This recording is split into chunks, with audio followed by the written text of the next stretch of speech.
back to the channel. So we got the Jeep in the garage, and today we're going to be installing some pod lights up on the windshield on the A-pillars. So let's take a look at all the parts we got. All right, so here's the parts that we got to work with. So I went with the A-pillar pod light brackets from Motobilt. They're made in America. They came with hardware. They seem like high quality pieces. They're really thick steel. So what we'll have to do is rub these down with some acetone and get them spray painted black. So that's what we went with for the mounts. And then for the lights themselves, I went with these units from Auxbeam, the X Pro 3-inch series. I think the ones I got have a combination amber and amber spot and fog light lens, as well as just a spotlight lens for the white light. So we'll take a look at that as we get it unboxed. But first, before we dive into this, what I'm going to do is get these cleaned up and spray painted. So while they're drying, we can start working on running wires and switches and all that other stuff.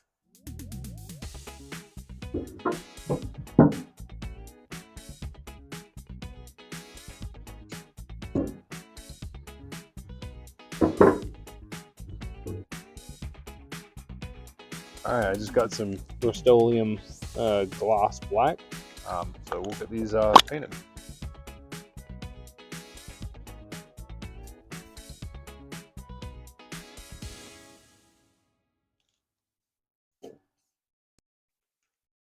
All right, so here's what we got. So let's get this unboxed.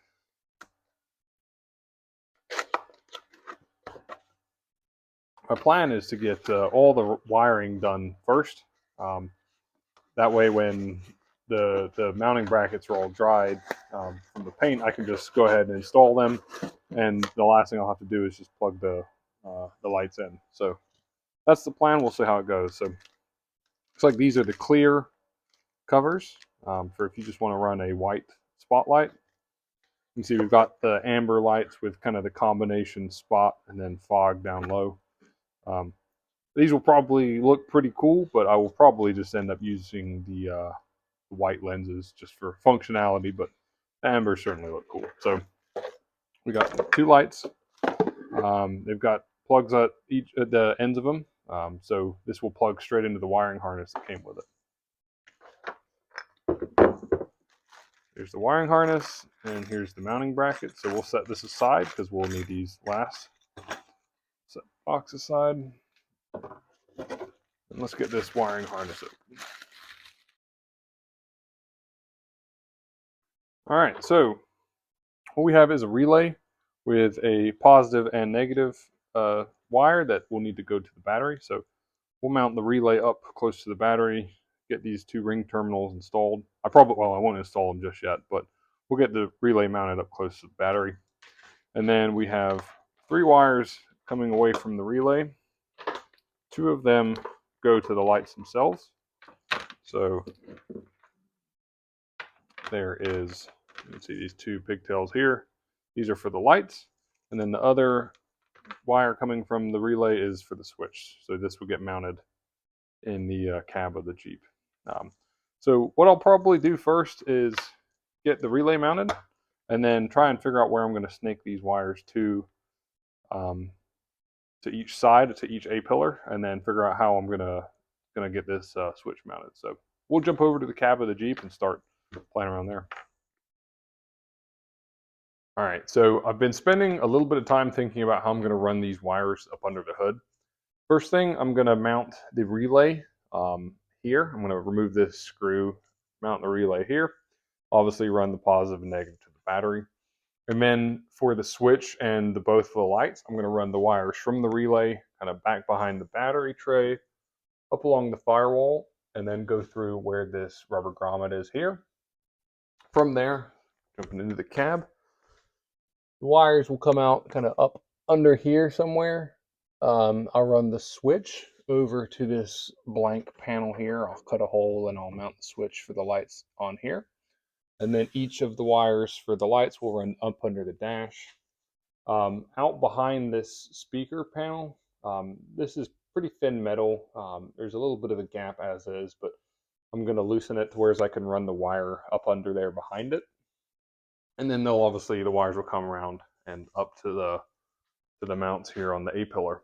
But before I start running wire, because I'm going to have to cut a hole in that rubber grommet there, I don't want to cut a huge hole for those plugs to go through. So I'm actually going to de-pin all the plugs first. That way I can just make a pretty small hole, run the wires through without making a huge mess or cutting a huge hole. So let me show you how I'm going to de-pin these plugs first. All right, so looking at the lights themselves, you can see they've got quite a big plug. I'm not going to mess with the light end of the things at all. These plugs are going to remain intact.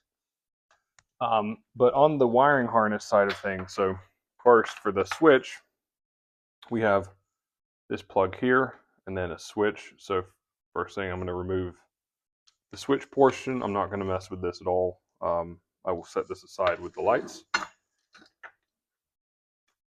But then these three plugs, one for each light and one for the switch, these are what I'm going to de-pin. Because obviously trying to run these through the firewall, I'd have to cut a huge hole to get these through, and I just don't really want to do that. I'll remove the pins from the plugs, and that way I can just cut a hole as wide as the wire is, which is actually pretty slim. So here's how I'm going to do that.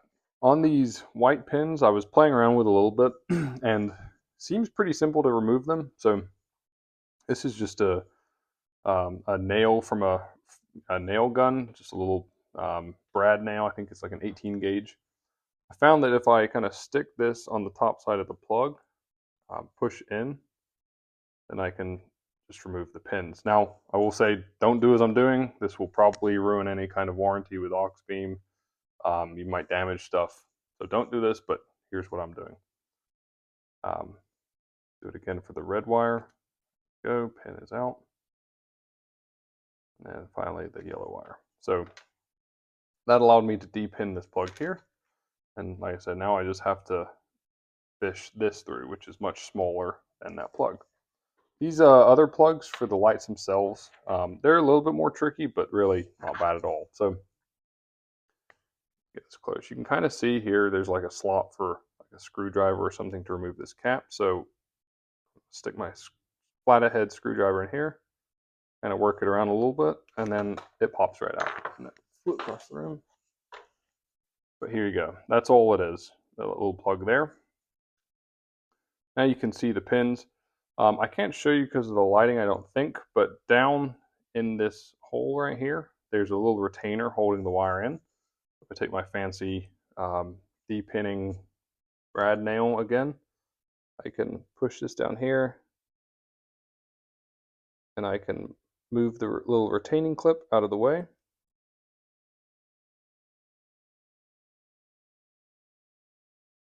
And then that will allow me to pull the pin. Got it halfway.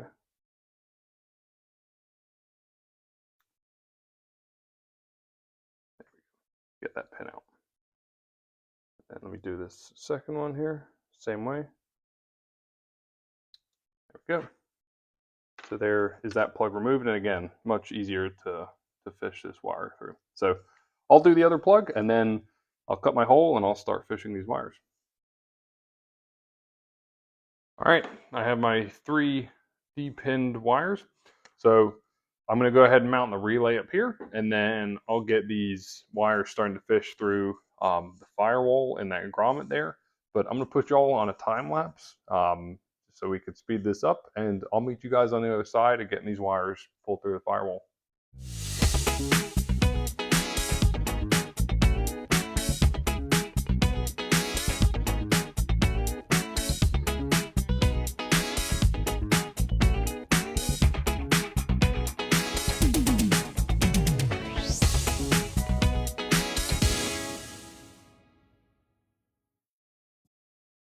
All right, so we've got all these wires pulled up under the dash, ready to go.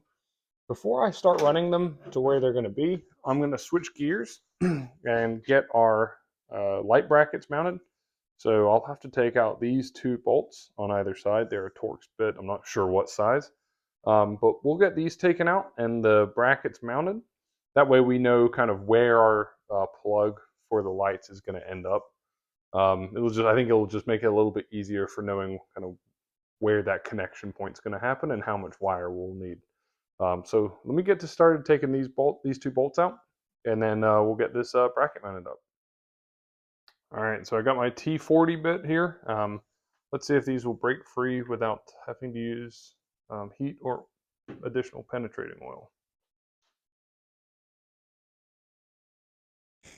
All right, after fighting with it for a minute, I've been able to remove the lower bolt on both sides, but that upper one is pretty well stuck on there. So I'm going to try and get some heat on there. I have this old piece of metal. I'm going to try and kind of use it to protect the paint and leave the hole kind of centered over the bolt. I'll probably clamp this on there and then get the torch on that and see if we can't heat that bolt up and get it out that way. But if that doesn't work, I guess we'll be drilling these out. So let's hope that the heat works.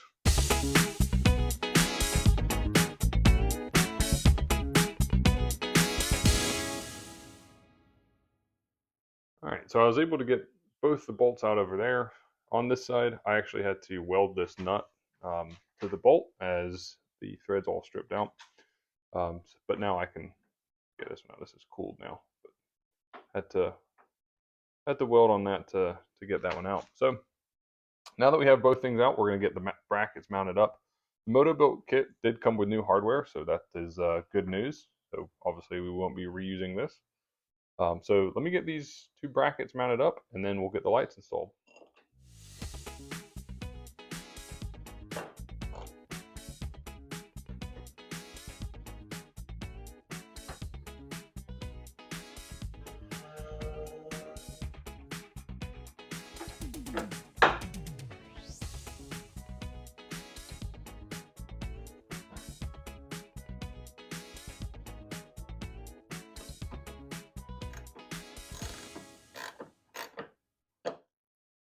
All right, so got both of the lights mounted on both sides. I think they look really cool. I'm gonna leave the ambers on for now, just to see how they look. I'll probably end up switching to the white lenses, but the ambers just gonna look pretty cool. So now I'm gonna jump in the cab and start wiring these things up. All right, since I depinned these plugs, I'm gonna have to just push them back in real quick, but very straightforward to do that. Kind of slide them in and then push them, and you'll kind of feel them snap into place. And when they're locked in, obviously won't come back out. So red in that side, black in this side, push it in. And you can kind of double check because they appear up there. All right, so then with the pins ready to go and plugged in, just take this little part back in and push that back down till it snaps, and this plug is ready to go. All right, so as I was trying to figure out how to run these cords, I really want to tuck them up high and get them behind the dash as soon as possible, so there's very minimal cord exposed. So the easiest way to do that is kind of tilt down the windshield a little bit. Because of the lights, we can't go all the way down now, but we get it forward enough to where I can pull this dash up and away, and we can run this cord behind. Taking the windshield down is pretty straightforward. There's a tons of videos online. One of my other videos, I went in more detail about it. Check that video out. But yeah, I'm just going to run these up behind the dash. I'll do the other side the same way, just up behind the dash, and then we'll mount our switch in the center. So let's get started on that.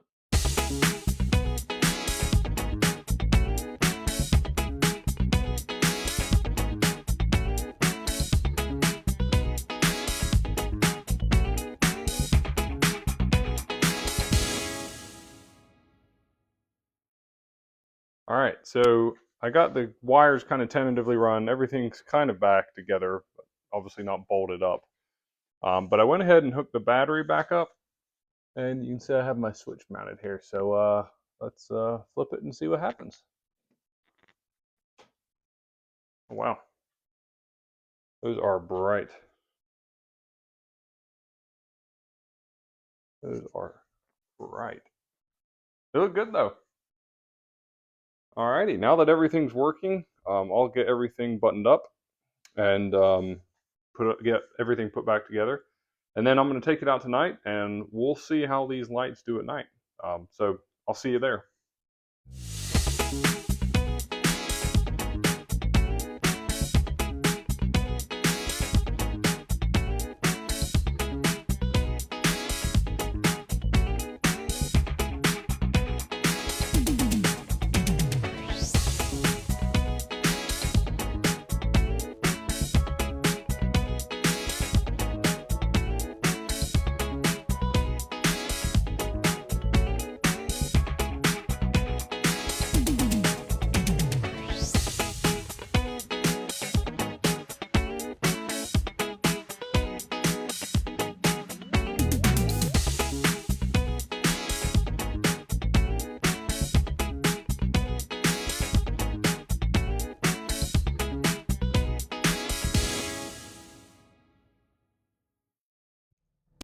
right, so we're out in the Jeep, and here's kind of, see if I can get this to focus. Here's how my headlights look currently. There's high beams, and then here is the new lights installed. These are super bright. I mean, these are pretty incredible. Right now I have the yellow covers on, which have a lower half being a fog, and then the top half being a spot.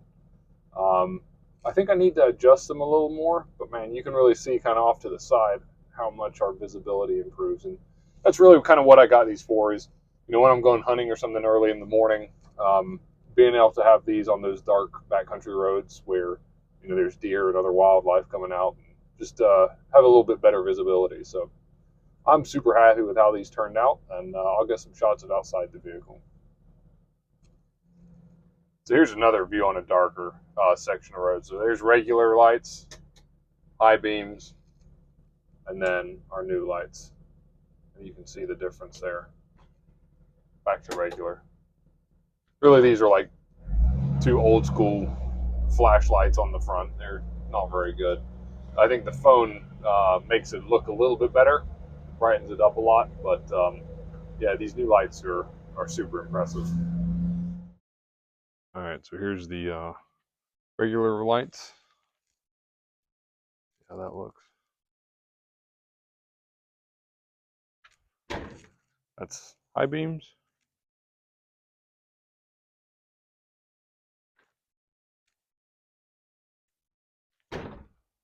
And here's high beams and the new spotlights.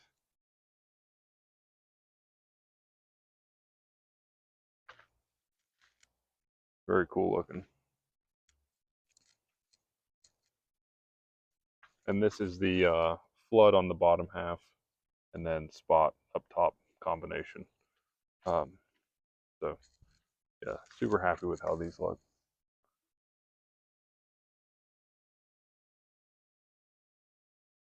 All right, if you enjoyed the video, please like and subscribe, and I'll link all the parts I use down in the description. And we'll see you in the next one. Thanks for watching.